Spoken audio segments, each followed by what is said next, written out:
A convidada de hoje tem 3 anos de formada e uns 10 de experiência ou mais. Ela é acelerada, antenada e com sangue nos olhos por boas oportunidades. E ela foi assim capturada, vamos dizer assim, para o setor elétrico. Entrou de um jeito diferente, olhando para inovação e investimentos em startups de energia. E a carreira pivotou nessa linguagem startupês e ela mudou de rumo e foi para sustentabilidade. Com vocês, Bárbara Alves, nossa representante da geração Z na comunidade Megawatt na temporada especial Apaixonadas por Energia. Bem-vinda, Bárbara!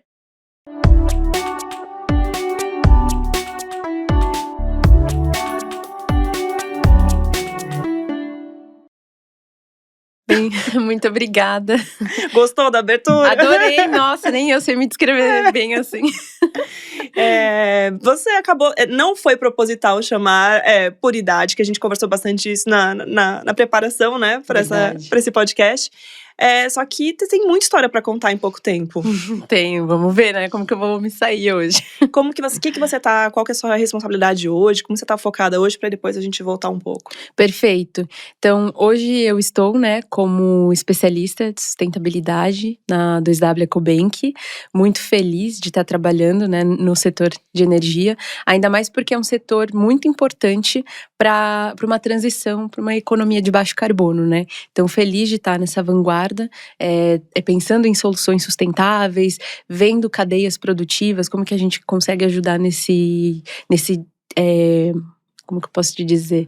Nesse grande desafio que é a questão climática, né? Hoje a gente fala muito de oportunidade, mas a questão climática, ela é um risco para muitos modelos de negócio e até para a existência humana, né? Então é importante pensar em soluções para como a gente vai deixar um legado para gerações futuras e até para os meus filhos, né? E até para mim mais velho, para você também. E é isso, tenho pensado em soluções sustentáveis ali com o time. E aí, voltando para essa sua transição que você fez, olhando para a sustentabilidade, o que você está estudando? O que te trouxe recursos, assim? O que é sustentabilidade na prática? Olha, sustentabilidade é um conceito muito amplo. Trabalhando com sustentabilidade na prática, você tem muitas frentes para olhar, né? Tanto o ambiental, né? Tem a sustentabilidade pura no ambiental, tem a sustentabilidade, governança, né? Da sustentabilidade, como que você faz essa gestão, essa transparência de informações na empresa, como ela se comunica. Que aí eu acho que eu vou interpretar como o famoso ESG, a sigla, o famoso, né? ESG. Ou ASG, dependendo da tradução, exatamente, né? Mas que aí é a combinação do ambiental, social e governança, de fato, governança, né, que você trouxe. Exatamente. Então, a sustentabilidade, ela é muito ampla e um tema muito legal de discutir, porque você tem muita oportunidade para falar de sustentabilidade. Então, você tem desde a transição climática, riscos climáticos que impactam diretamente o seu negócio.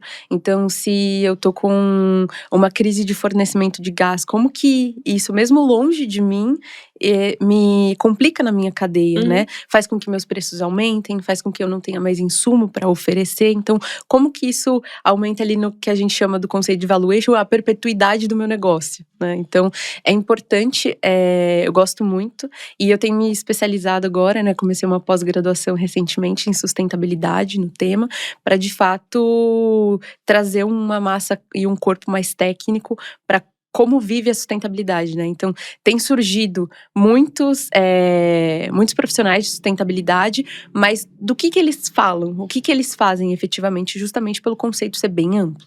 Perfeito. Eu acho que é uma boa maneira da gente começar essa conversa, até agora para retroceder um pouco, porque você é engenheira química de formação. Sim, nossa, é verdade. Sou engenheira Você tá esquecendo já? Porque é muito engraçado, porque quando eu era pequena, você ouvia que existiam engenheiros em bancos. Então, para mim, fora de outras profissões, o engenheiro ele era muito ligado a, nossa, banco adora contratar engenheiro. E hoje o engenheiro ele tá em literalmente todas as carreiras, né? Principalmente aqui no Brasil. As carreiras são bem fluidas. Então, você tem engenheiro no marketing, você tem engenheiro em sustentabilidade, engenheiro em finanças. É uma profissão que permeia ali muitas esferas. Então, o engenheiro químico em sustentabilidade e antes em inovação e investimentos, né? Isso. Mas aí, eu acho que ainda nesse tema da sua graduação, o que a faculdade trouxe de habilidades dentro de engenharia química? A habilidade de pensar muito em processos, né? Pensar o fim a fim, né? Quando começa, assim, na engenharia química, né? Você vai fazer o dimensionamento de uma planta produtiva. Uhum. Como que você dimensiona tubos? Como que você pensa em qual máquina, a disposição das máquinas no ambiente fabril? Então, fala-se muito de processos e estimula que a gente pense de maneira analítica, né? Mas eu brinco que a engenharia ela foi muito boa para mim, mas eu juro para você que hoje, assim, se eu pudesse fazer uma outra faculdade, voltando no tempo, com a cabeça que eu tenho hoje, eu me identificaria mais como um curso, por exemplo, de relações internacionais, relações públicas, porque a gente vai se descobrindo também na faculdade, né? Então, com 17 anos, você tem que decidir a carreira que você vai ter pelo restante da sua vida. Parece uma decisão muito importante de tomar e que com 17 anos você não tem muita certeza das coisas, né? Na verdade, bem o contrário, você tem bastante dúvida. O que tá me vindo hoje a gente fala mais sobre o life learning. Como que é? Lifelong learning, né? Desculpa, eu acho que é Long life learning. A gente pode dar uma pesquisada aqui. Que é o aprender sempre, né? Sim. Constantemente. Talvez isso também esteja caindo um pouco, essa sensação de que a faculdade, com 17 anos, vai ser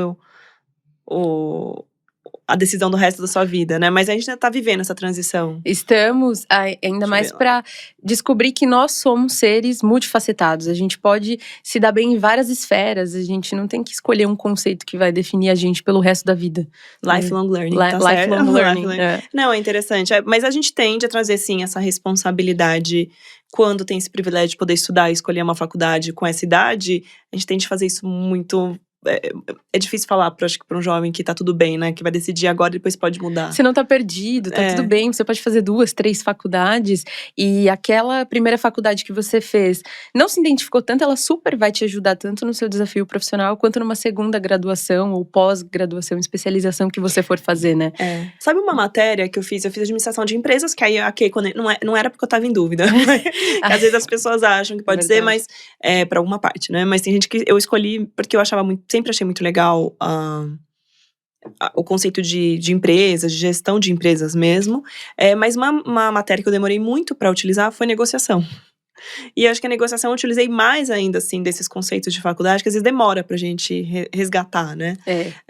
A parte, acho que de exatas e cálculo, se trouxe a questão analítica, ela realmente ajuda a gente, depois que a gente se forma, sem a gente saber, né? Sem a gente saber. Decisões. E decisões, muitas vezes, que a gente não traz pro consciente.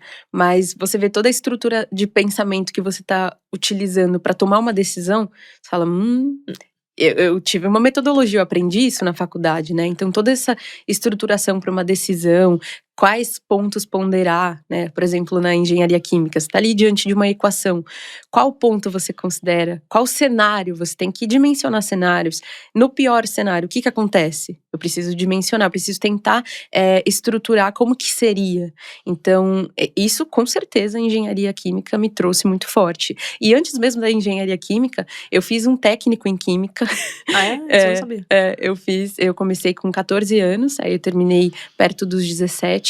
E logo já entrei na faculdade de engenharia química. Então, se for contar ali técnico mais a engenharia química, eu passei durante 7 anos praticamente com um pensamento analítico, ainda mais o técnico, que ele te ensina muito fluxograma, processos, bem forte, assim, e manipular reagente químico, tá ali no laboratório o tempo inteiro. E é engraçado porque na engenharia química o pessoal acha que é puramente química, né?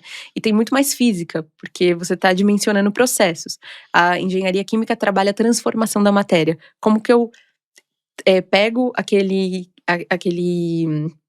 como que eu posso te dizer? Vamos tentar imaginar um cenário. Como que eu pego esse limão e transformo ele e dimensiono isso numa fábrica? Então, o limão vira um insumo para fazer outros produtos que eu vou ofertar ali para clientes. Então, a vida do técnico e da engenharia química poderiam me levar para um outro caminho, se eu quisesse, né? Por exemplo, para trabalhar em supply chain, para trabalhar… Supply chain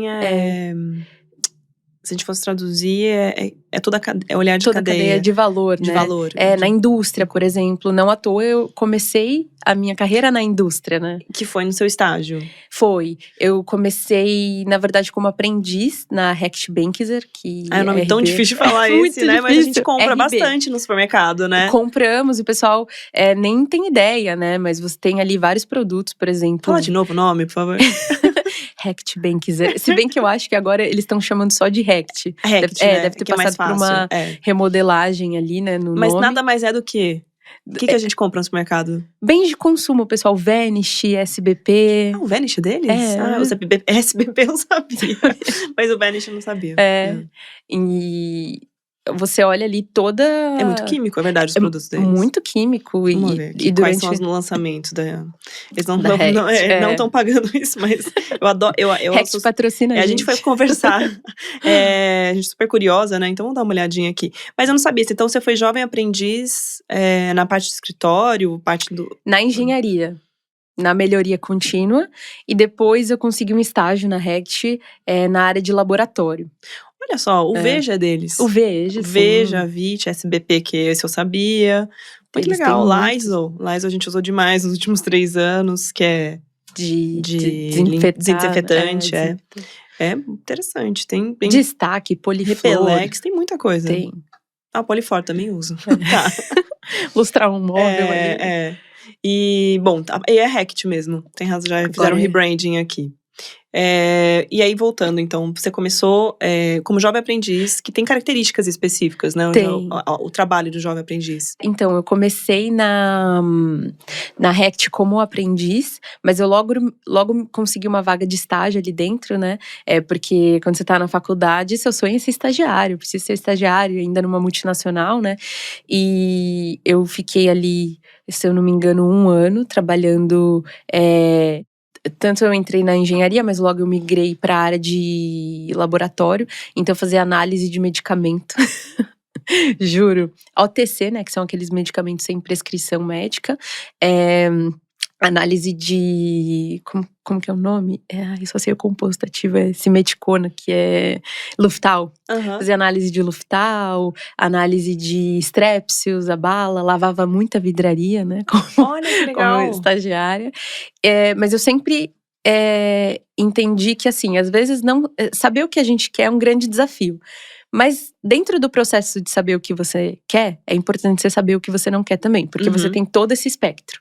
E esse espectro contempla o que eu quero e o que eu não quero. Então, se você eliminar pelo menos o que você não quer, já te sobra mais a oportunidade de você trabalhar o que você tem interesse. Então, eu descobri que, de fato, eu já tinha uma ideia disso no técnico de química que eu fiz, que eu não gostava muito de laboratório. Eu gostava da análise em si, mas eu sempre fui muito comunicativa. E ali no laboratório você com a sua análise, você não conversa com ninguém. Exatamente. Você puxa um assunto, você fala, putz, acho que eu tô atrapalhando o pessoal aqui. E foi aí, então, que eu consegui um estágio na BASF, né? E lá eu fiquei por volta de 2 anos, trabalhando com marketing e vendas.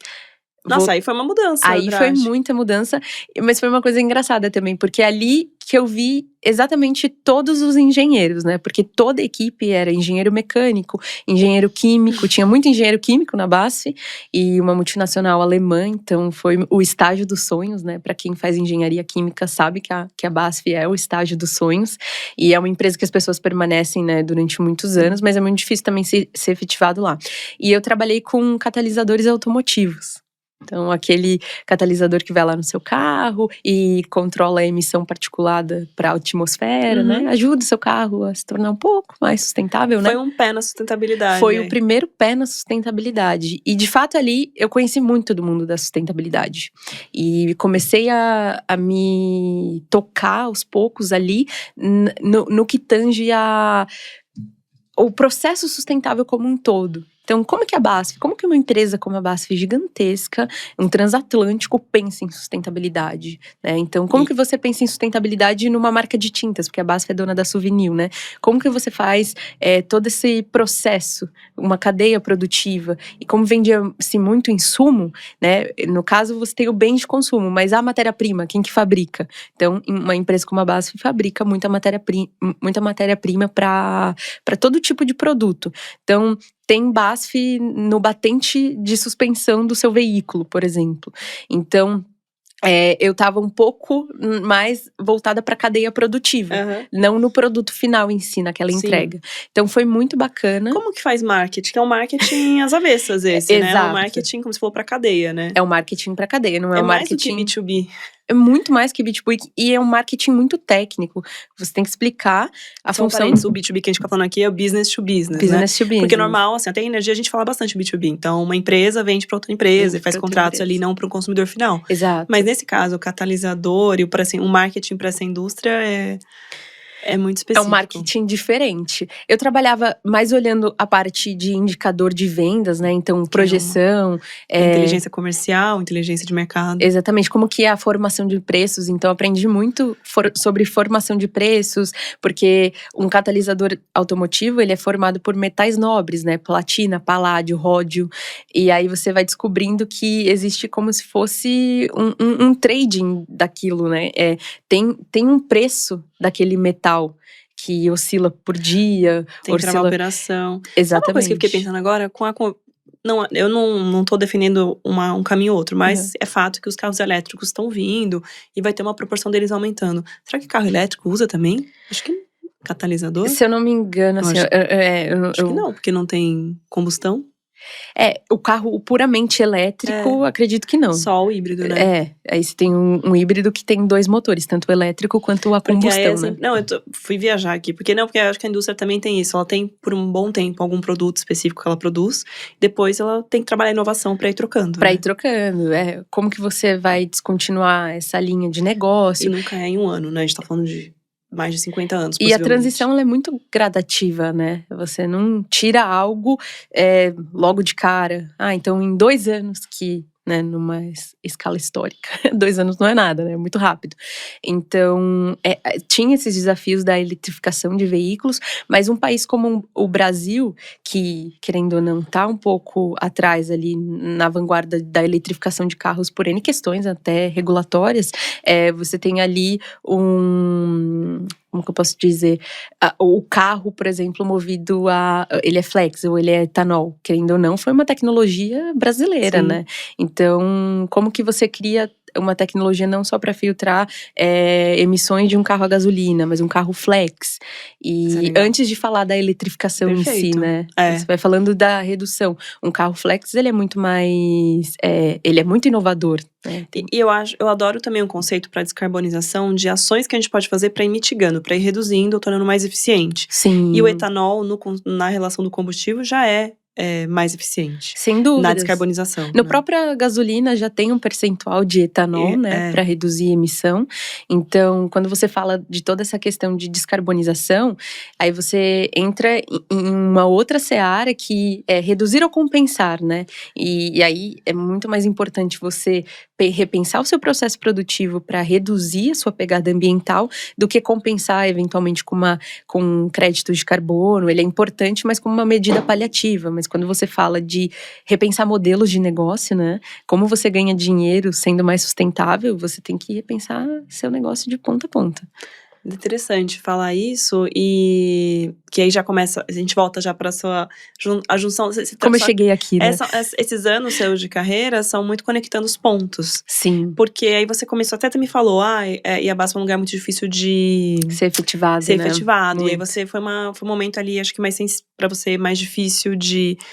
tomada de decisão, né? Sobre o que eu faço agora. Sem dúvidas. E assim, quando a gente tá…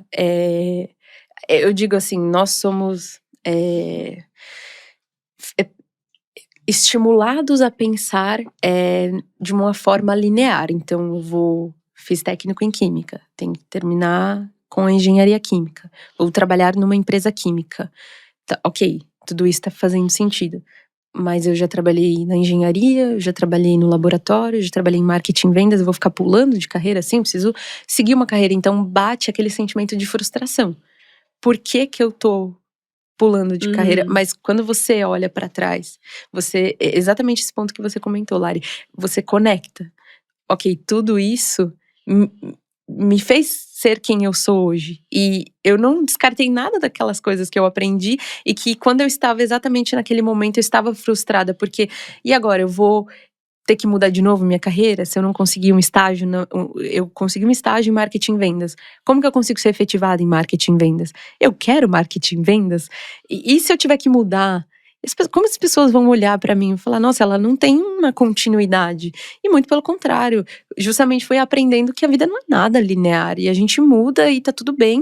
E o importante é fazer sentido pra gente também. E a gente conseguir explicar para as pessoas o porquê que as coisas são desse jeito, né? E que a vida não é assim, ela é assim. Essa clareza, você falou uma coisa muito legal sobre não saber coisas que você não sabia. Não, na verdade, sim, mas falou sobre não. Que você falou agora há pouco, sobre não.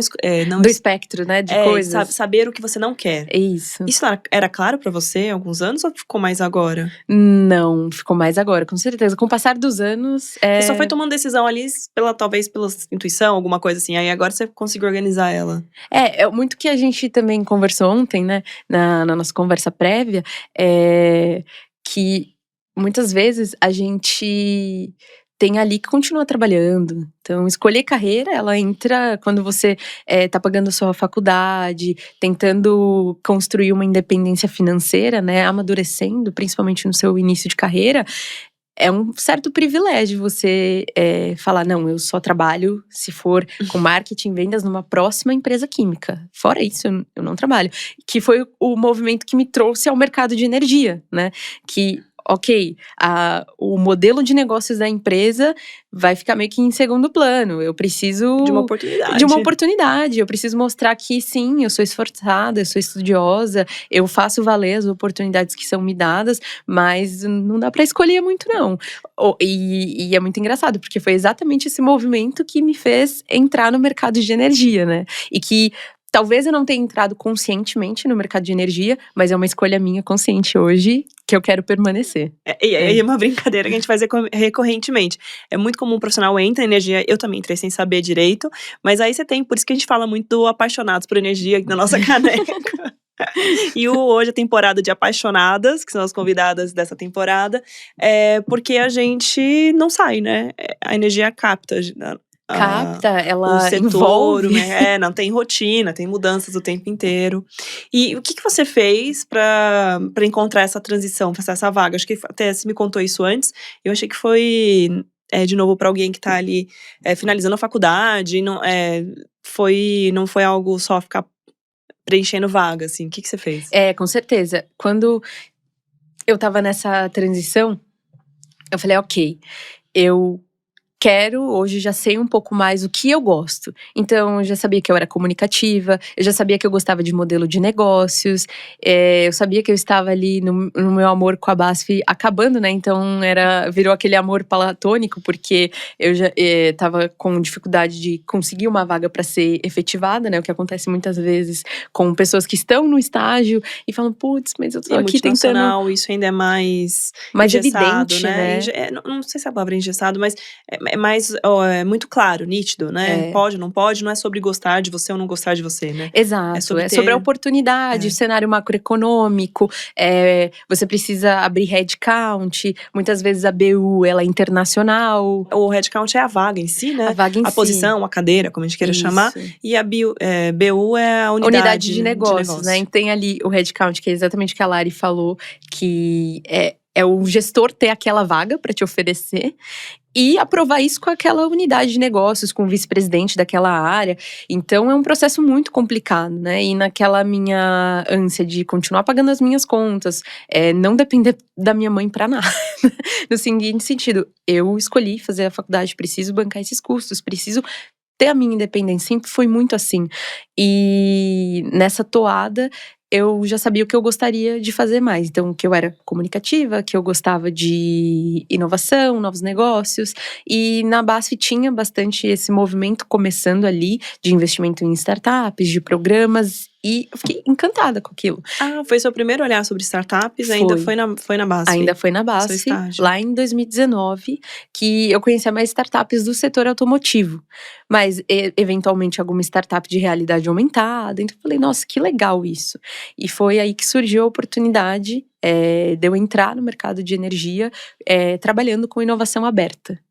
E foi num cenário muito doido que hoje, olhando assim, eu falei, ainda bem que eu me movimentei, porque se esperasse terminar o estágio, logo depois já veio uma pandemia, e aí todas as vagas foram congeladas, né? Então, muitas vezes a gente não entende os movimentos, mas depois eles acabam fazendo sentido. Então, eu entrei no mercado de energia um pouco antes de dar o boom da pandemia. Você ainda foi no escritório, viu as pessoas? Fui no escritório, ver as pessoas. Eles tinham também, isso na era época… Safira. É na Safira Energia, isso.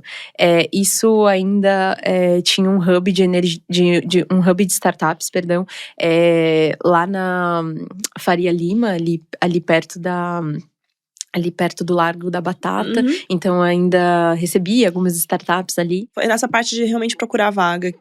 Como que foi esse link, assim? O que você fez?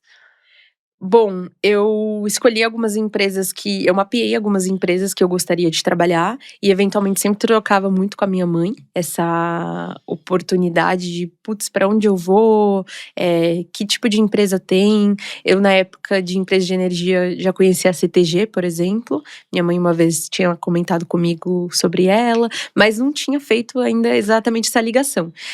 E também em quais empresas existem vagas de inovação, de novos negócios, voltados para isso. Foi aí que, nesse leque, eu me deparei com a Safira. Tá. E eu lembro que eu, na época, estava prestando tanto para Safira quanto para Salesforce. Eu estava em dois processos. Energia pode não ter ganhado, você podia ter para ter tecnologia. Exatamente. Então… Eu tinha gostado mais da oportunidade da Safira e não é piegas, assim, eu realmente gostei muito da oportunidade em si. Eu falei, gente, queria tanto essa vaga, que foi que eu falei, bom, eu preciso ter mecanismos para conseguir chegar lá. Como que eu vou me destacar? Então, me candidatei na vaga, vi que quem é o clássico, era, né? Que é o clássico, mas eu, entre 200 currículos também, como vou ser vista.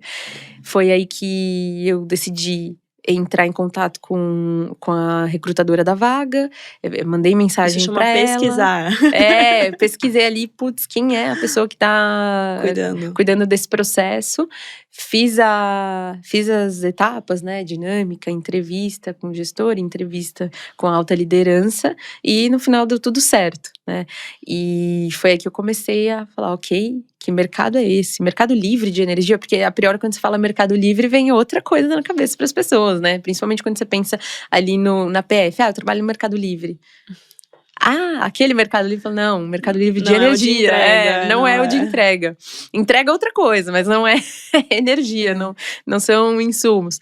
Então, foi exatamente esse processo que eu fiz para tentar me destacar, para evidenciar um pouco das qualidades que eu tinha, e no final das contas acabei caindo de paraquedas nesse mercado e fui entendendo aos poucos o modelo de negócio do que é o mercado de energia, né?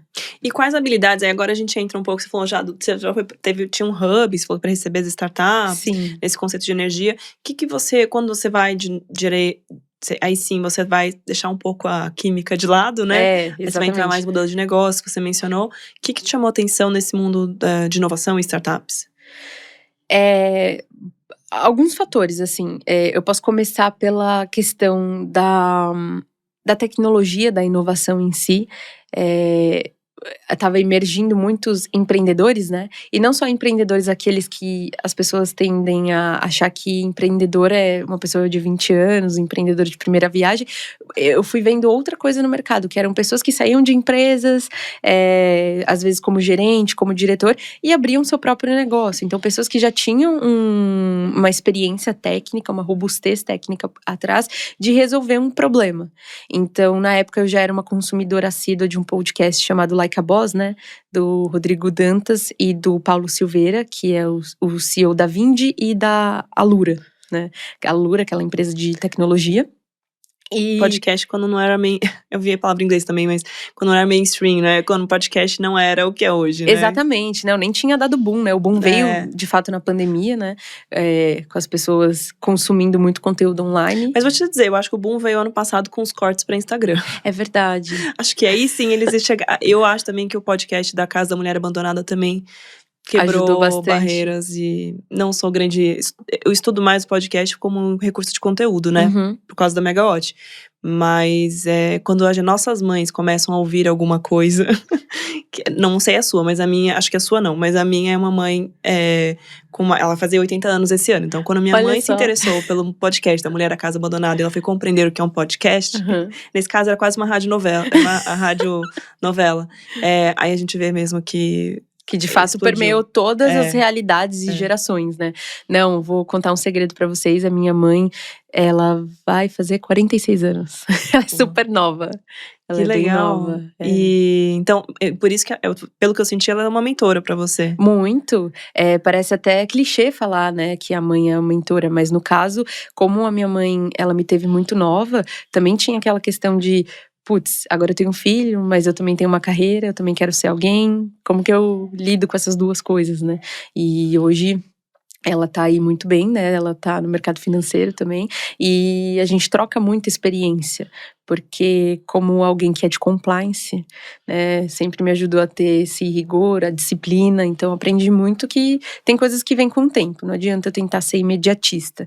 E nessa toada, né? Então ali voltando para o que me fez me interessar por inovação, também era entender muito a história e o contexto do empreendedorismo, por que as grandes empresas estavam querendo fazer negócio com startups e também aprendendo, né? Porque quem já trabalhou numa grande empresa sabe, quando você vai contratar uma empresa, o tanto de documento que se pede para fazer uma diligência de negócios, e muitas vezes uma startup não tem todo aquela documentação, balanço financeiro dos últimos 5 anos. É interessante você falar sobre diligência, porque também entra um pouco nesse olhar de responsabilidade e sustentabilidade. Sem dúvida. Só que às vezes as pessoas, agora na minha versão empreendedora aqui na Megawatt, às vezes uma empresa para contratar uma assinatura de R$500 por ano, ela pede uma lista de documentos, algumas pediam até cheque, que a gente mandasse uma foto de cheque, sabe? Para comprovar que a empresa tem.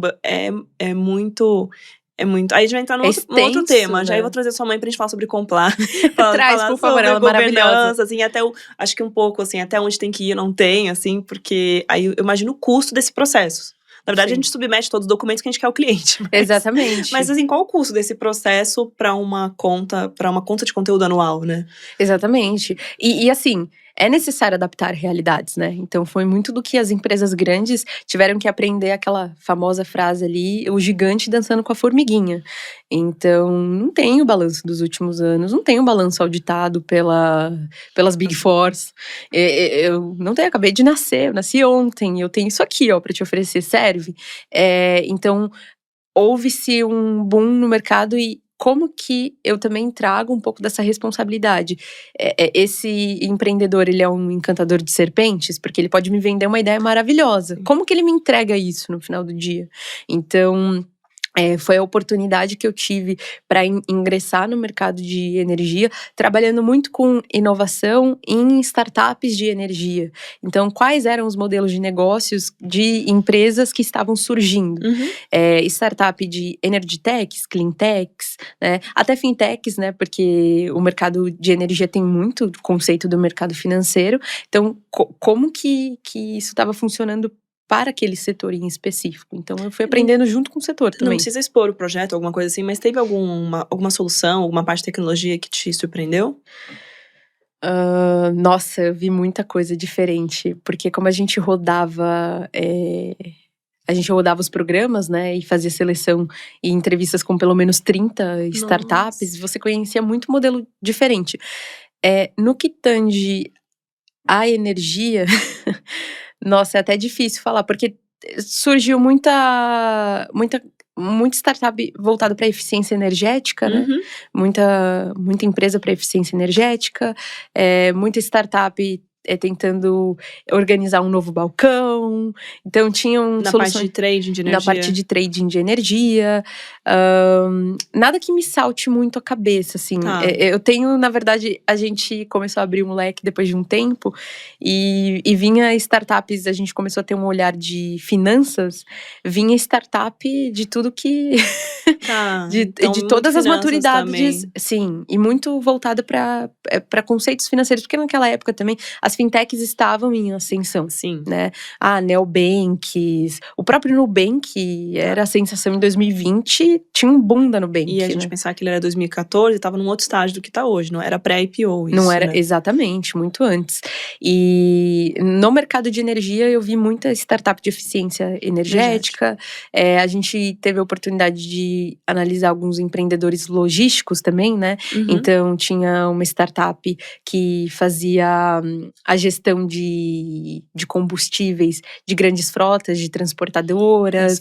E eram pessoas que não eram empreendedores de primeira viagem, tinham feito anos de carreira na área de logística e saíram de lá para empreender, por exemplo. Então, eu diria que não foi um modelo de negócios especificamente, foram as pessoas que me tocaram.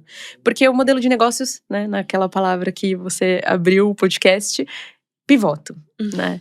Então, Traz um pouco mais esse conceito de pivotar. Que de pivotar, mudar de ideia. Igual eu fiz na minha carreira no começo do ano, nos começos dos meus anos ali de recém-formada, um empreendedor também. Então, mais vale um empreendedor muito bom com uma ideia a ser construída do que um empreendedor com uma ideia maravilhosa. Porque a ideia maravilhosa, muitas vezes, não tem um mercado endereçável, muitas vezes é caro, é bem custosa para fazer, e o dinheiro de investidor é o mais caro possível, né? Então, quando você usa, você tem que saber usar com parcimônia e no momento certo também. Então, como saber o timing, né? Exatamente esse momento de negócio, eu aprendi muito isso. E principalmente a conhecer empreendedores com boas execuções, melhores do que boas ideias. Eu acho que até que era um estágio inicial, talvez esse das startups, mas tem o mundo dos venture capitals, que são as empresas iniciantes, né, que precisam de aporte de dinheiro, investimentos, e a gente às vezes nem fala tanto sobre isso, né, mas os fundos que colocam, que são mais especializados, eles colocam sabendo que X não vão dar certo, né? Sim, eles já sabem ali que boa parte do portfólio deles não vai vingar. Por essas características que você mencionou aí, que às vezes mas você também tem que apostar, né? Tem que apostar. Eles apostam que o nicho de 10% ou menos de startups que vão bombar, vão pagar todo o portfólio e ainda dar lucro. Isso. Né? Numa jornada aí de 5 a 10 anos. Então é um investimento de longuíssimo prazo. Eu acho que uma boa comparação disso são os filmes, as bilheterias dos filmes. Porque eu tava ouvindo o filme da Barbie é o hit do momento agora, enquanto a gente grava esse podcast. Mas que ele já atingiu, ele já se pagou. E começou, só no primeiro final de semana dele já deu lucro. E a gente pensar também um pouco isso, porque tem filmes que, no nosso linguajar mais de internet, flopam, né? Flopam, exatamente. Não dão certo, dão um prejuízo. Muito errado. Mas aí você tem as distribuidoras ou a Warner, nem sei mais o que é Warner, uma Sony, elas têm que ter um portfólio, né, de filmes, os que vão dar muito dinheiro, só que você não tem certeza isso antes de lançar. Não. Você tem variáveis que vão ter indicadores, o mercado endereçável, acho que eu adorei que você falou, mercado endereçável, a ideia, a equipe, né, os diretores, mas você só vai ter certeza na hora que você lançou. Na hora que lançar, e uma boa estratégia, né, um arroz com feijão muito executado, e no caso da Barbie, eu tava até lendo bastante, né, porque eu fui uma consumidora assídua de Barbie, eu tinha mais de 30 Barbies, tinha bastante eu não Barbie. diria isso da geração Z. Nossa, eu brinquei muito de Barbie. E eu gosto bastante, né? Eu Se bem tenho que as elas minhas. estão lá nas lojas de brinquedo até hoje, né? Então elas têm seu mercado. Elas têm mercado, elas estão levemente diferentes do que eram há 20 anos atrás. Mas eu li notícias que foram investidos mais de 100 milhões de dólares em toda a divulgação do filme, né? Foram feitos premieres em vários países do mundo. Então, de fato, esse go viral, né? Seja viral, essa linguagem da internet muito inglesa, né? Ela permeou estratégias mundialmente. Então, isso foi cascateando no mercado. Quem não falava de Barbie na própria 2W, a gente publicou um post recentemente de como seria a casa da Barbie sustentável, na Barbilândia. Isso é legal. A Barbilândia tem tudo pra ser sustentável. E aqui não tem spoiler do filme, mas é verdade. A Barbilândia realmente teria conceitos sustentáveis. Exatamente. Como que o difícil é lidar com o plástico, mas daria pra pensar. Legal. Isso é muito legal, porque aí esse viral, a gente trazendo um pouco já até mais pra sua realidade, tem muitas coisas que dá pra ensinar sobre a sua realidade atual, né, de trabalho. tem muitas coisas que dá para trazer para conceitos de sustentabilidade com situações corriqueiras, né? Como é o filme. Sem dúvidas. E aí tem a sustentabilidade que você fala, a sua sustentabilidade. Então, que você, no seu dia a dia, depois que você tira o seu crachá, o que você faz para ser mais sustentável, além do modelo de negócios que você trabalha. Então, isso é importante também no momento que eu vivo hoje, de conscientizar ali os colaboradores de como eles podem ser mais sustentáveis, né? Uma prática, por exemplo, que eu venho adotando é usar aqueles shampoos e condicionador sólido. Eu uso também. É o muito meu bom. acabou agora, meu shampoo, mas eu ando com ele sempre. É muito bom. E porque, assim, você tem um gasto menor de embalagem, você tem uma eficiência de produto, porque uma barrinha daquela equivale como se fosse 2 tubos de 250 ml, e você não usa tanta água naquele processo. Então, todo o seu processo, todo o seu design de produto, ele é pensado para sustentabilidade. Então, a sustentabilidade, sim, ela tem a ver diretamente com o modelo de negócio. Como que aquela empresa ganha dinheiro? A que eu uso, por exemplo, é eu não sei se tem outro já. A Bob. A Bob, A né? Bob. Bar on the bottle, né? Bars over bottles. Bars over bottles. Que a gente vai chegar no seu inglês já, daqui a pouco. Vou falar nele. Vou deixar um link desse podcast que tem a cofundadora falando sobre a criação da marca e sobre todos esses pontos. Porque, inicialmente, se você olhar o valor desse produto, ele parece que é caro. Parece. Mas você ainda não usou ele, a falta da dificuldade das pessoas se educarem, né? Exatamente, que na verdade você está pagando muito mais caro. E falando de custo de cadeia. Eu tô pagando R$20 num shampoo, numa embalagem que vai ficar lá de eterno, porque assim, estima-se que demora 400 anos para um plástico se decompor. Mas a gente viveu 400 anos para saber se aquele plástico vai se decompor ou não, porque tem evidências que tem plásticos que duram bem mais de 400 anos. Então, são estimativas, né?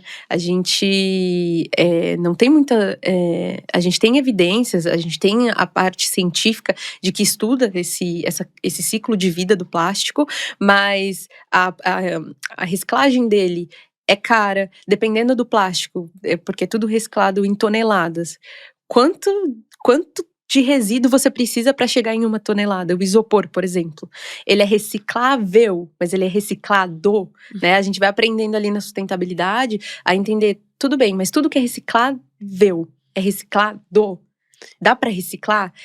Quanto que eu vou ter que mobilizar de catadores, de cooperativas, para conseguir viabilizar aquela reciclagem? Então, por isso que eu te disse no começo que sustentabilidade é uma esfera muito grande. Eu consigo ser super especialista em reciclagem, super especialista em logística reversa, economia circular, só licença de operação e implantação. Olha quanto, e a gente nem olha entrou o nessa área específica de energia, né? Exatamente. E como é a sustentabilidade dentro de uma empresa de energia? E dentro de uma empresa de energia, geração, transmissão, distribuição e consumo. Então, eu tenho muitos modelos de negócios para aplicar, seja como eu ganho dinheiro com isso, como eu trato isso, se no caso eu tenho resíduo na minha produção. Então, dá pra falar de sustentabilidade, dá pra passar 100 anos falando. Dá pra fazer uma temporada específica e falar... E não repetir episódio, nem tema. E hoje, olhando, aí entrando mais na sustentabilidade e energia, né? Sim. O que mais tá te chamando a atenção? O que você tem mais estudado?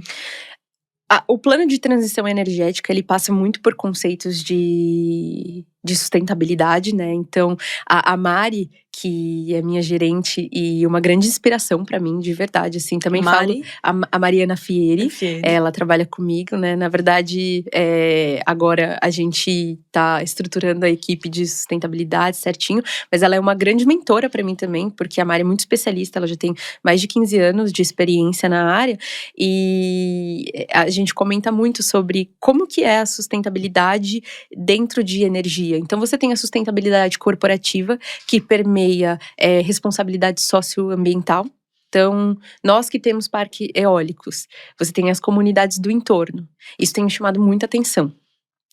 A parte de transição energética para uma economia de baixo carbono. Então, as matrizes renováveis, elas vão impulsionar que consiga, sim, de fato, haver uma transição energética, haver a sustentabilidade. É um capital intensivo que você tem que investir para que você consiga subir um parque eólico. Não é toda empresa que consegue, porque você tem que ter um histórico ali de crédito, o que você planeja, né? Aí entra na parte de modelo de negócios. E a gente tem visto muito lá na área, principalmente soluções voltadas para os nossos clientes. Então, como que você ajuda o seu cliente a dar o primeiro passo na sustentabilidade? Ele precisa começar a o quê? Contabilizar a pegada ambiental dele. Como que ele faz isso? Por meio do inventário de emissões. Mas ele precisa entender o que é. Ele vai precisar de anos de maturidade, porque o primeiro inventário de emissões dele, ele vai estar aprendendo a calcular, a levantar aqueles dados, fazer aquela coleta. No segundo ano, ele já quer melhorar. No terceiro ano, ele vai decidir ser auditado, por exemplo. Eu quero saber então se essa minha contabilização está fazendo sentido.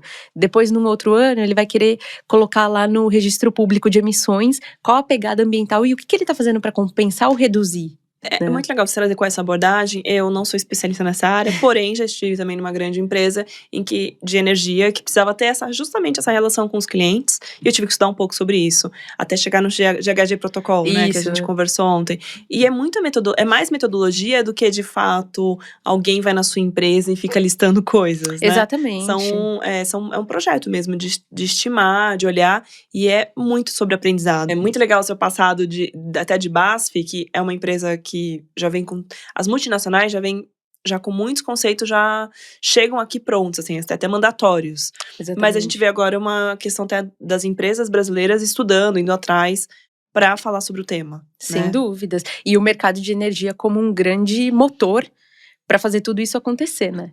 Então, existem muitas expectativas, até governamentais, a respeito do mercado de energia como um motivador para uma economia de baixo carbono. E aí a gente entra nesse papel que os colaboradores que estão nessas empresas de energia, seja ela de qualquer natureza, né, de geração, transmissão, distribuição e as comercializadoras, consumo ali, como que elas conseguem se movimentar? Elas têm que criar soluções para oferecer para os clientes dela, elas mesmas têm que ajeitar os processos dela, porque aí a gente entra na seara, por exemplo, de sustentabilidade corporativa. O que é sustentabilidade corporativa? Como eu faço? É só ter uma política de sustentabilidade e evidenciá-la no meu site? Não, é a transparência das minhas operações. Então, se eu tenho um processo produtivo e eu tô ali falando que eu sou sustentável, a minha opinião, ela é válida, preciso de uma verificação independente, de um auditor falando que aquele processo, certificando aquele processo como sustentável, anualmente, né? Então existe toda uma movimentação estratégica que a Mari brinca muito comigo de, se antes a gente não era benquista no mercado para conseguir ter uma vaga em ambiental que era que você ia ter oportunidade para trabalhar com isso, hoje os profissionais de sustentabilidade, eles estão bombando, né? Tipo, trending topics ali, né? Bombando. Últimos comentários no Twitter de profissionais de sustentabilidade. Que tipo de habilidade eles trazem para a empresa? E aí, a minha reflexão fica no seguinte sentido. É sim uma área estratégica, as empresas precisam sim de sustentabilidade e muitas vezes não só, né, em cargos de base no sentido de analistas, sim gerentes também, puxando estratégia. Tem muitas empresas que não entenderam ainda o peso que uma mudança climática traz para ela. O risco dela não existir mais, porque se ela não tiver mais aquele insumo no processo produtivo dela, ela não tem mais uma entrega, e aí ela não tem mais venda, e aí ela tem que demitir todos os funcionários dela, e aí ela tem que fechar as portas. Então, como que eu tenho que fazer todo o meu processo pensando em sustentabilidade? E não é porque é uma palavra da moda, não é porque é legal, fóruns, vou tirar foto ali com alguns especialistas da área, é simplesmente por uma questão de existência, né? É legal que você foi a fundo no que é o conceito de sustentabilidade, porque a gente às vezes pode ficar só achando na questão ambiental, mas ela é sobre perpetuação de negócio. Sustentabilidade, como você acabou de falar, existência, que é você dar um sentido até maior pro tema. Sem dúvidas. E como isso é feito no mercado de energia. Então, tem muita empresa pensando sim em Olha, eu preciso, se eu tenho um parque eólico, por exemplo, eu preciso pensar naquela comunidade do entorno, como que eu gero renda para ela, para aquela comunidade, como que eu faço ela crescer. A sustentabilidade é a autorresponsabilização pelas coisas. Então, eu produzo, eu gero impacto e eu preciso me responsabilizar por aquela cadeia para que ela seja sustentável, para que eu consiga ter uma continuidade nas coisas.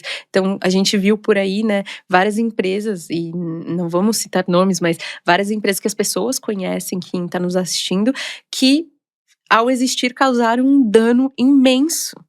E um dano que impacta a marca. Quantas empresas não mudaram de nome porque tiveram naquela marca delas o nome manchado com alguma notícia de, seja exploração, né, trabalho análogo à escravidão, seja porque fizeram algum dano ambiental onde estavam. Então, como que a gente se responsabiliza por isso e evita que isso aconteça também? Então, uma produção mais justa, uma produção mais limpa, uma produção mais responsável é você garantir e assegurar que os seus colaboradores e suas partes interessadas, elas vão de fato se responsabilizar por todo aquele impacto que elas estão gerando. Porque não tem como não ter impacto, porque não ter impacto é não existir, né? E se você quiser existir e fazer suas operações, você vai ter um impacto. Mas como você mitiga ele, como que você traz aquilo como uma externalidade positiva, no final das contas, né? E isso passa por estratégia de negócios. Olha, gostei muito da sua explicação, porque ela fala na veia sobre sustentabilidade com a questão de entender das questões econômicas também, ou de retorno, ou de alguma forma de existir, assim. Exatamente. Como que isso é puramente financeiro, se você pensar quais são os critérios para um investidor que está preocupado com essas, né, Com essas métricas, né? Exato.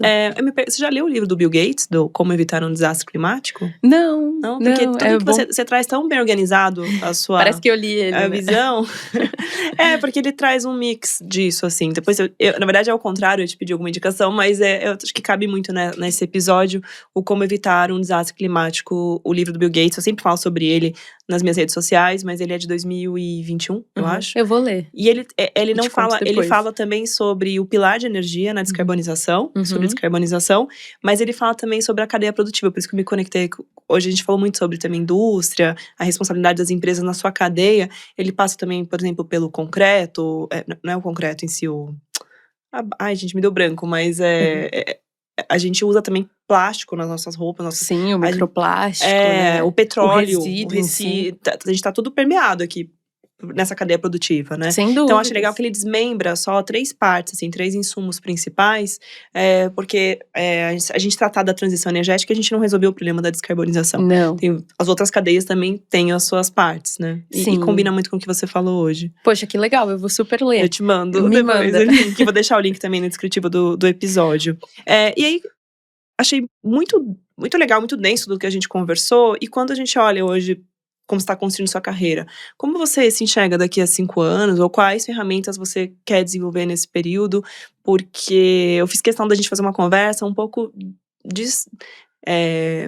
desprendida sobre o que é ter uma idade, uma certa idade. Senão a gente fica muito no peso. É jovem ou não é nem sobre ser velho, mas é jovem, não, é sobre o que a gente está sendo agora. Sem dúvida. Mas tem expectativas, e mais uma coisa que a gente pode dizer é que você está no início de carreira. Sem tem muita dúvidas. coisa pela frente, né? O que você tá mais desejando aprender, ou se desenvolver, ou nesse horizonte, porque 5 anos já é muito tempo nesse mundo atual, né? Nesse período. Não, 5 anos, né, pra geração Z é um… 5 anos, 2018, imagina, era outro mundo. De fato, e que a gente 5 passou anos de por hoje, muita né? Se a gente coisa. pensa 5 anos de 2023 a nossa, 2018 era um marketing até digital, toda essa estrutura não era como é hoje. Em 2018, a gente tava no momento da internet, eu me lembro muito bem que as pessoas estavam pensando que notebooks não iam existir mais. Tinha até um site que uma vez eu entrei, e aí ele falava que só funcionava mobile porque os computadores estavam indo embora. E hoje a gente tem uma outra visão. E eu não tô falando de nada de 10 anos atrás, eu tô falando de 6 anos atrás. Então, as mudanças têm ficado em mudanças muito bruscas em curto espaço de tempo, né? Isso tem acontecido muito. Então, eu diria que eu ainda quero ainda mais praticar a capacidade de adaptação, porque por hora a minha geração tem vivido muito e as gerações passadas estão tendo que se adaptar mais fortemente com essas habilidades, porque não tinha antes. Mas daqui a pouco, as próximas gerações que virão depois de mim, eu vou aprender com elas ainda mais uma capacidade adaptativa, porque elas vão nascer já nascendo a cada 2 anos com uma mega transformação. Então, acho que a capacidade de adaptação ela é muito importante. Eu diria que coisas que eu quero fortalecer e que é muito importante para quem está começando na carreira, não negligenciar o poder das conexões verdadeiras. E não ir num happy hour. Não, porque eu tenho que fazer negócios, eu tenho que mostrar para as pessoas. Não, mas se conectar verdadeiramente com as pessoas. As pessoas, elas não conseguem desassociar a carreira delas da vida pessoal. Elas só são como uma grande cebola, né? Aí você tem a camada que você vai mostrando da sua cebola no trabalho e na sua vida pessoal, mas ainda assim é você. Então, eu tenho entendido muito o poder do networking, de conexões verdadeiras com as pessoas e de longos anos, no caso, e também a questão da comunicação, né? Uma vez eu escutei assim, mas você se vende muito bem, você se comunica muito bem, você tem um perfil comercial. Falei, a gente vende sem vender. Então, qualquer um que quer hoje crescer no mercado de trabalho, essa pessoa ela precisa saber se vender muito bem. Então, saber se comunicar, saber expressar suas ideias, saber falar, usar a entonação, né? Recentemente eu dei uma oficina de pitch no Startup Weekend de Impacto, que aconteceu na Bayer. Agora eu tô na dúvida se foi mês passado ou retrasado, mas nesses últimos 2 anos… Foi em 2023. 2 anos não, nesses últimos 2 meses tive essas conexões, né, mais voltadas ali pro mercado de impacto e startups. E você ensina as pessoas na oficina de pitch a falar pausadamente, que o seu discurso, a maneira como que você vai vender a sua ideia, como você vai comunicar, vai impactar diretamente em como o outro vai sentir aquilo. Se ele vai ficar emocionado pelo seu relato, se ele vai achar que você parece um tanto desesperado, porque você fala sem respirar, sem pausar. E é engraçado, porque nesse mesmo processo que eu tô falando com você, já tô, nossa, deixa eu respirar um pouco, porque talvez esteja falando um pouco rápido. Ao mesmo tempo, respeitando a nossa essência. Exatamente. Porque eu acho que eu nunca vou imaginar você falando devagar, mas dá sim pra respirar de forma estratégica e tal, mas entendendo quem a gente é, né? Exatamente. E principalmente que a gente tá vendendo o tempo inteiro. E não é vendendo no sentido ruim da palavra, de você tá se vendendo pra alguém, você tá sendo muito ambicioso de um jeito negativo, mas como as pessoas vão falar de você, poxa, conheci uma pessoa super bacana hoje, uma pessoa super inspiradora, né? Que é assim como você tá aqui, né, Bárbara? Muito obrigada. Porque você teve uma boa conexão também, a gente tem que estar trazendo nomes e querendo… não ficar sempre com o mesmo grupo, a comunidade mega ótima, brinquei com você, né? A comunidade não é só sobre um grupo específico de mulheres apaixonadas ou apaixonadas por energia. E você conheceu a Polly, né? Também repórter, jornalista na Mega maravilhosa. E você também soube conversar com ela e se vender, e ela lembrou do seu nome também pra compartilhar aqui. Pois muito obrigada, É um bom exemplo, Polly. né? Uma boa evidência. Exatamente. E sem ter a intenção de uma questão futura, nem imaginava, nem tinha ideia. Então, as coisas voltam pra gente se estamos naquele momento e dando tudo de nós mesmos, né? E principalmente fazendo o arroz com feijão bem feito, que é assim, o que te diferencia ou te coloca em outro patamar no mercado de trabalho. E aí, sem querer puxar pra… e trabalha enquanto eles dormem. Não tem nada a ver com isso. Tem a ver com, poxa, se você tá ali numa conexão, faça ela. Queira saber das pessoas, né? Pergunte mais sobre elas, fale menos de você. Então, se a pessoa veio falar assim, você tem essa camiseta azul, né? Eu também tenho. Por que você quis comprar ela? Onde você viu? E a gente aprende com a experiência dos outros. E principalmente, eu acho que desassociado das inseguranças que nós mulheres temos, né? De se provar ainda mais.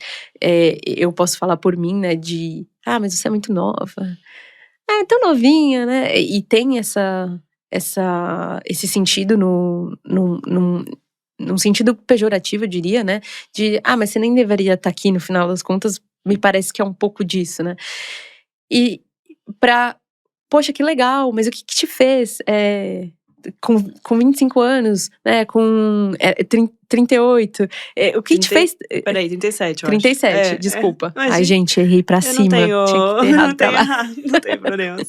Não, mas o que fez você, no auge dos 20, no auge dos 30, ser quem você é? Então, a vida não é uma matriz de conquista e idade. Mas peraí, você tem 37 anos e já é esse mulherão, como assim? Mas não é depois dos 40 que isso acontece? Você tem 25 anos e já tá num cargo de especialista ou tá se consolidando como especialista, o que acontece? Não tem essa linearidade, foi aquilo que a gente começou falando no podcast, né? Não tem uma linearidade na vida. Então, sim, você pode ser empresária com 37 anos, ter tido uma super carreira, ter sido diretora com 30 anos. Sim, você pode ser especialista com 25 anos. Sim, você pode ser TikToker. Você pode ser o que você quiser ser. E, na verdade, as pessoas elas estão mais preocupadas com elas mesmas do que com você. E quando elas te julgam, é um reflexo delas mesmas. Como elas estão te encarando naquela matriz de idade e conquista. Adorei o recorte que você trouxe, porque sem saber, a gente não combinou, mas bate muito com o curso /mentoria que a gente vai lançar para apaixonadas em energia, que é autoconhecimento, que você falou bastante sobre se conhecer, entender quem a gente é, né? Posicionamento, também o momento da estratégia da sua carreira. Tem posicionamentos que demandam momentos diferentes e passa sempre pela comunicação. Reuniões produtivas, como endereçar também, porque eu adorei muito o que a Cláudia falou no episódio dela, que também não é sobre falar demais. Às vezes, você falou, é falar de menos, é perguntar mais. Mas você saber a hora de dar o seu recado, né? E finalizando com apresentações. Porque a gente pode mudar todas as tecnologias, mas o PPT ainda tá aí. A gente pode até editar em outras ferramentas, mas o conceito dele tá aí. E de alguma forma também ele passa muito no mundo das empresas, né? Os projetinhos estão onde? No PPT ali rodando. Ou se for no Word, mas o racional é mesmo. Também como se apresentar junto com entre o que a gente escreve e o que a gente fala. Sem dúvidas. A Cláudia vai ser essa facilitadora no curso. Ai, que legal. E então ela é super experiente nesse ponto. Então a gente vai poder acho que brincar um pouco entre o que a gente pensa no escrito, o que a gente vai falar, dos recados que a gente dá para a construção da nossa carreira na liderança, né? Que incrível, que incrível. E sim, a gente precisa muito de mulheres na energia, liderando projetos, liderando iniciativas, liderando empresas também, né? Porque empresas com muitas mulheres traz essa diversidade de conhecimento, até por sermos mais cautelosas naturalmente, né? Nós trazemos ponderações diferentes, então eu gosto muito espero que seja um curso super bem sucedido, já vou me inscrever na turma. Se vocês abrirem pré-turma, já me manda o link vai ter que eu quero me inscrever. E me lembrou muito o que você tá me contando, Lari, porque quando eu fui da oficina do Pitch, do Startup Weekend, quem é meu público? Com quem que eu tô falando? Putz, vão ser mais velhos ou mais novos que eu? Vão olhar aquela menina e falar, putz, sério mesmo? Então, se eu não colocar essa como que eu posso te dizer, essa capa de confiança dentro de mim e falar como eu gostaria de estar vendo uma pessoa assim e olhando, uau, que inspiradora essa mensagem que ela tá me falando, que legal isso que ela tá me trazendo, e tentar me desprender das minhas inseguranças e falar assim, hoje eu posso ser aqui exatamente o que eu quero que vejam de mim. Porque eu não preciso que conheçam a Bárbara de 2 anos atrás mega insegura, a Bárbara de 2 anos, de 3, 4 anos atrás que não tinha tirado carteira, não tinha se formado ainda, estava bem em dúvida do que queria seguir, estava com medo dessa linearidade. Ninguém precisa saber disso. Hoje só precisam saber que eu passo essa mensagem. Então eu não preciso carregar comigo todas aquelas malas de desconfiança que eu tenho de mim mesma. Então o que eu aprendi também nesses últimos tempos, e que tem se reforçado muito, é que pessoas novas podem me conhecer como eu gostaria que elas me conhecessem, sem a minha capa de insegurança, sem a minha mala com dúvidas sobre eu mesma. Eu não preciso mostrar isso pra ela. Ela pode me ver como a pessoa que eu quero que ela me veja, e isso vai me fortalecer como mulher também. Então, isso foi de verdade uma das coisas que eu mais aprendi, assim, de não carregar minhas inseguranças por onde eu vou. Às vezes é bom deixá-las em casa. Depois dessa, meus olhos até marejaram, porque eu queria ter aprendido isso um pouquinho mais Não cedo. é coach, tá, pessoal? É autoconhecimento. Porque você falou de uma maneira muito organizada sobre isso e é maravilhoso. E eu agora, com 37, realmente reflito muito sobre isso, faz total sentido. Porque é muita exigência a gente querer carregar no passado. É muito cansativo. É muito mesmo. cansativo. E assim, eu vou ter o resultado que eu quero se eu carregar o passado? Porque as pessoas vão ver como eu não quero que elas me vejam. E aí eu te dou um recorte simples, assim. Quando eu comecei a liderar, eu não sabia liderar como eu sei hoje. Então tem situações ali que eu não gosto também eu não sabia, eu tava aprendendo. E se a gente carrega a culpa daquilo pra hoje, não é nem sobre culpa, são relações humanas, né? Exato. Então, eu quero dizer eu sou muito acelerada, muito exigente, então às vezes também não sabia me comunicar corretamente. Mas hoje isso é atualizado. Então a parte da correria ainda continua, mas eu tô mais responsável pela minha comunicação hoje em dia. Sim. Mas se a gente carrega isso, é muito, muito peso, né? É pesado e assim, você fica pesada como pessoa, você transmite negatividade, transmite uma pessoa que fala, nossa, não chama ela não, porque vai tumultuar. Ou às vezes até a pessoa nem percebeu isso, mas a gente, pra tentar equilibrar essas duas pessoas, teve um custo muito grande da gente também. Total. Então a gente na fala, a pessoa nem percebeu muito, mas veio essa síndrome do passado, veio esse peso. Então você me tocou demais aqui, até fez um quentinho no coração, porque realmente atualizaram nossas imagens o tempo inteiro. Sem dúvidas. E assim, isso eu aprendi muito no teatro, né? Agora eu não lembro a idade, mas eu fiz teatro durante uns 3 anos. Eu fiz teatro em inglês, que na época eu estudava na cultura inglesa. Ai, que lá bom fechar com inglês, porque eu falei que a gente ia falar do seu inglês maravilhoso. Imagina. Então você estuda desde sempre inglês. Sim, olha, uma coisa que eu agradeço, Ricardo e Joélia, meus pais estão me assistindo, obrigada por ter investido em mim, né, no inglês, que de fato é uma característica muito importante para as relações de hoje, né, ainda mais com a globalização. Todo mundo sabe um pouquinho de inglês, né? O inglês tá na nossa vida, tá nas palavras que a gente usa ali, né, no trabalho. E eu fiz teatro em inglês e foi muito engraçado, porque tinha o desafio de aprender o inglês, porque a gente estava ali no curso, e ainda mais o desafio de atuar, né? Então, era duplamente um desafio. Mas o que a professora mais ensinava pra gente era, gente, se vocês não transmitirem isso pro público, eles não vão ficar sabendo. Você não precisa mostrar que você esqueceu a fala, tipo… Olha isso. Com aquela cara de… Meu Deus do céu, esqueci, eles vão ver. Não, eles vão passar batido. Então, a questão do improviso, eu não vou estar 100% pronta. Assim como fazendo um paralelo. Beleza, você está se tornando especialista. Não necessariamente você já vai nascer sendo uma especialista. Você precisa de uma oportunidade para mostrar quem você é. Você precisa aprender e você vai aprendendo conforme essa experiência. E vai ter um outro tema que você não vai dominar. Assim como, por exemplo, uma mulher que decide ser mãe, ela não nasce sendo mãe. Ela vai aprender. Quando nasce um filho, nasce uma mãe também. Ela precisou ser mãe antes para ser mãe pela primeira vez. Então, assim, preciso… para sentar num cargo, já nascer sabendo ele, então desmistificar um pouco dessas relações de que a gente, para fazer as coisas, a gente já tem que estar pronto ali, né? E é óbvio que a gente fala isso uma para outra, mas com certeza em várias esferas da nossa vida a gente não pensa assim, né? A gente pensa que tem que saber. Mas é bom sempre ficar fazendo essa reflexão. Porque no teatro eu aprendi muito isso, eu vou esquecer fala, eu só não preciso deixar ninguém saber, só preciso agir como sorrir a cena, tá tudo bem, ninguém vai ficar sabendo, bora pro próximo take e aprender, esqueci, falei uma palavra errada, tudo bem, todo mundo erra. Maravilhoso. Ai, você se fechou com o segundo fechamento maravilhoso. Dois recados importantíssimos aqui pra gente fechar, que é justamente não carregar essa bagagem da inseguranças do passado para comunicações atuais nossas. E essa segunda parte sobre improviso também é maravilhoso. Improviso e não chegar pronto, a gente nunca tá pronto, a gente pode ir aprendendo no processo. Exatamente. Adorei. Obrigada. Imagina. Adorei te conhecer. Adorei, foi um prazer. Adorei que você conheceu a Polly, que passou pra gente estar aqui hoje. Obrigada, Polly. E até a próxima. Até a próxima. Obrigada, pessoal. Até mais.